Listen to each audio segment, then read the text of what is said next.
Olá, gente, olha eu aqui de novo. Eu estou aqui justamente para falar sobre o e-book. Por isso que eu retornei aqui com vocês, porque é um e-book maravilhoso, um e-book que vai realmente nos dar uma compreensão fantástica. Então, meus amores, o link está aqui abaixo na descrição desse vídeo. Vale muito a pena. Muitas pessoas que compraram esse e-book adoraram e começaram realmente a ler com uma forma ali diferenciada.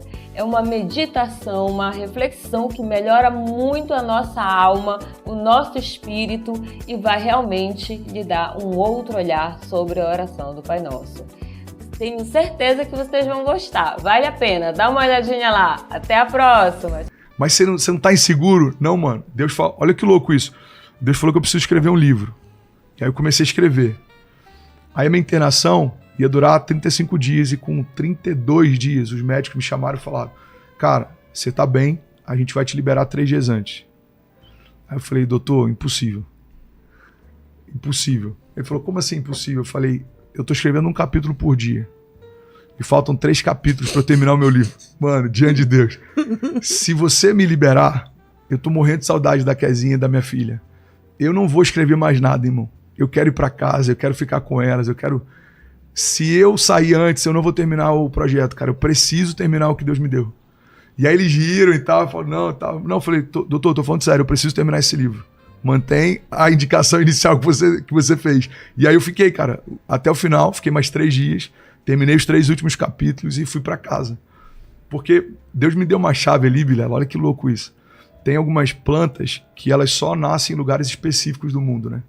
Por exemplo, tem na Califórnia um fenômeno chamado Super Bloom, que é um deserto que uma vez a cada sei lá quantos anos, uma década talvez, eu não sei, chove muito lá e começa a crescer um monte de flores e é tomado, aquele deserto é tomado por flores. Então, tem flores que só crescem, sei lá, na Patagônia, na Amazônia, tanto faz.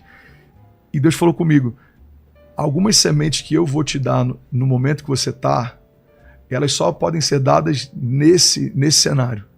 Tem coisas que você só vai estar sensível nesse cenário, tem coisas que você só vai ter esse nível de empatia quando você está nesse lugar que você está. Então, esteja atento, porque eu quero falar algumas coisas com você. E aí, o que eu aprendi, Vilela? Quando a gente está num momento de extrema vulnerabilidade, fragilidade, a gente tem uma sensibilidade, cara. Primeiro, para valorizar coisas simples que no dia a dia passam batido. Segundo, para a gente discernir algumas coisas que quando a gente está, cara, performando e correndo e construindo, a gente nem se liga. E aí Deus falou comigo: nesse período de internação, você vai estar muito sensível a algumas coisas que eu quero falar, então anota isso, porque eu quero que você compartilhe isso. Na capa desse primeiro livro tinha até um vetorzinho assim de um coração com uma flor sendo gerada a partir dele, porque Deus me disse: existem sementes que só são liberadas em tempos de deserto. Então assim, quando você fala, Vilela, sobre ansiedade, é diferente de alguém que nunca teve ansiedade falando sobre. Quando eu falo sobre uma internação, é diferente de alguém que nunca foi internado falar sobre. Quando um pai que teve um filho que precisava de um transplante fala a respeito de como lidar com isso, é diferente de um pai que nunca teve um filho que precisasse disso. E eu acho que é isso que é poderoso na jornada de cada um, cara. Cada um tem uma cicatriz diferente, cada um carrega uma história diferente, cada um viveu com Deus livramento diferente, cada um ouviu de Deus coisas diferentes. Isso é uma das coisas que eu mais tento ministrar, sabe, na nossa igreja. Eu comecei uma série inteira sobre emoções, porque a Bíblia fala sobre tudo que se deve guardar.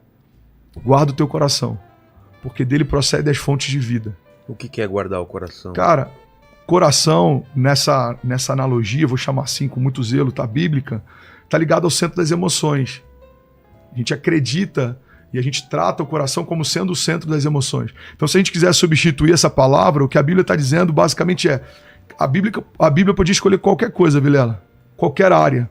A Bíblia podia falar: sobretudo guarda a tua fé. Olha que louco isso, cara. Sobretudo guarda a tua fé. Mas a Bíblia está dizendo: sobre tudo que se deve guardar, protege bem o centro das suas emoções, porque dele procedem as fontes de vida. Por que eu comecei uma série falando sobre emoções? Porque eu percebi que tem muita gente que para no meio do caminho, tem muita gente desistindo de viver, tem muita gente perdendo a alegria de viver, muita gente que acredita em Deus ou que tem a sua fé, e que tá parando não pela quantidade de fé que tem, mas pela qualidade dos pensamentos que tem. Olha que forte isso, cara. Se você tem fé para começar, mas a sua mente te sabota no meio do caminho, você nunca termina. Se você tem fé para crer no milagre, por exemplo, mas a sua mente te faz desacreditar do milagre, você vai começar a questionar ele no meio da tua jornada. Você tem fé para começar um negócio, você tem fé para se lançar no novo, você tem fé para se lançar no desconhecido, mas se a sua mentalidade não for renovada, você sempre vai se sabotar. Eu não lembro o autor, mas essa frase me impactou muito. Ele diz que eu nunca conheci alguém que me prejudicou mais, que me prejudicou mais do que eu mesmo. Então, assim, cara, a maior parte das coisas... Não tem ninguém que tem mais poder sobre a gente do que a gente mesmo, cara. Então, a gente se sabota muitas vezes, não porque não ama Jesus, não porque não ama Deus, não porque não ama a nossa família, não porque a gente não quer viver algo extraordinário, mas porque às vezes nossos pensamentos não estão em ordem.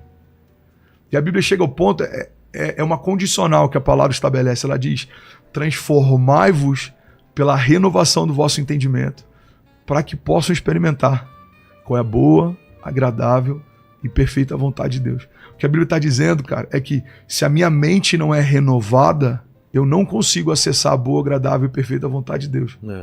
Então, resumindo isso tudo aqui, irmão, se a Bíblia fala que sobre tudo que eu tenho que guardar, eu preciso guardar o centro das minhas emoções, porque é de lá que procede as fontes de vida, cara, a gente precisa entender que a gente está em 2023 e segundo o ranking mundial de ansiedade, o Brasil é o líder global de ansiedade. Nenhuma outra nação. Mais do que os Estados Unidos? Mais, cara, a gente passou. É mesmo? Os Estados Unidos hoje está entre os líderes em depressão. Ah, tá. Porque vários... É diferente, né? É diferente. Segundo a OMS, até o final da década, vai ter mais gente debilitada por crise de ansiedade ou seus derivados do que por qualquer outra enfermidade. Vilela, até o final da década, se essa projeção da OMS, que tá sendo comprovada, se ela realmente acontecer, vai ter mais gente enfrentando ansiedade e depressão do que gripe e resfriado, por exemplo. Meu Deus. Então, é por isso que eu amo. O Billy Graham fala que a Bíblia ela é mais atual do que o jornal de amanhã. Cara, a Bíblia está falando, milhares de anos atrás, guarda as tuas emoções, porque é desse lugar que procede vida. Guarda o teu coração, guarda a tua mente, como um homem pensa na sua alma, assim ele é. E é uma das coisas que eu tenho falado, é impossível a gente ter uma mente negativa e a gente ter uma vida positiva. Tem gente que só fala de problema, tem gente que só pensa no pior cenário, tem gente que só vive reclamando, tem gente... Não tem como a sua boca só confessar coisas negativas e você esperar viver uma vida leve. Então, qual é uma das chaves pra gente se blindar em relação ao medo, ansiedade? Cara, você tem que encher a tua mente de pensamentos de paz.